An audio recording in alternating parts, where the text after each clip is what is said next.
Hi, Jarod. Floyd here with the Digital Weather Desk, powered by Century Next Bank, with a little bit more weather wisdom. Today, we're talking dew and frost. And before we get there, we have to talk about the topic of radiational cooling, which is the optimal conditions needed for both dew and frost. So, of course, as the sun rises and heats the surface during the day, the Earth's surface absorbs all of that energy. But at night, when the sun sets, all of the energy that's been absorbed during the day radiates into the upper atmosphere. This happens fastest when the skies are clear and winds are light. If the winds are too strong, it mixes up the air with the drier, warmer air above it. It keeps everybody a little bit warmer, and it would also kind of zap that moisture that's needed for dew and frost formation. Now, most of the moisture that is driven or helps drive dew and frost comes from the soil, and it holds moisture, of course, from previous rains.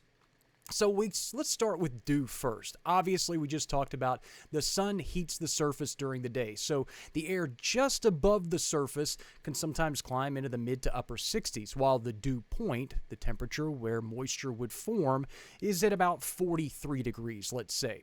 As we go into the night, that air just above the surface cools as the heat from the day rises and radiates into the upper atmosphere, and at times will drop to right at the temperature needed for moisture to form. As that cooler air continues to sink, all of that moisture condenses, and above freezing temperatures, that means that dew will form. So let's talk about frost. Same process.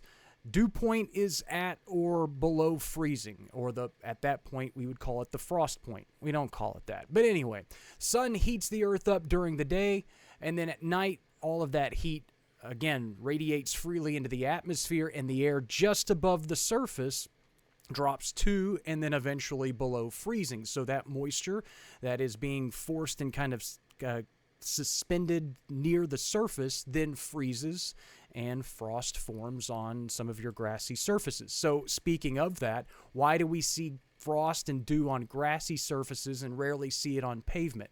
Well, in most instances, especially dark pavement, absorbs heat and absorbs even more of it during the afternoon. So during the nighttime hours, you typically don't see the pavement cool down as quickly. So in many instances, the temperatures are several degrees warmer. Same story with frost.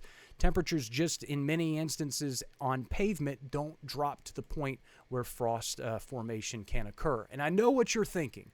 We've had frost, but temperatures were above freezing. How does that happen? Can frost form when the surface is above freezing? And the short answer to that is no. The surface has to be below freezing because, again, it's ice crystals. And I know you're also thinking, but it was 35, 36, 37 degrees yesterday or the days prior, and we had frost form. How does that happen? Well, it's as simple as this.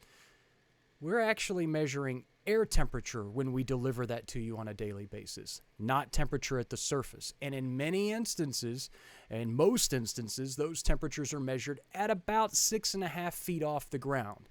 And the temperature difference between 6.5 feet off the ground and the surface can be the difference between being at or below freezing and just a few degrees above freezing. Hopefully that makes dew and frost make a little bit more sense as we go into the cooler months of the season, and a little bit more weather wisdom from the Digital Weather Desk, powered by Century Next Bank.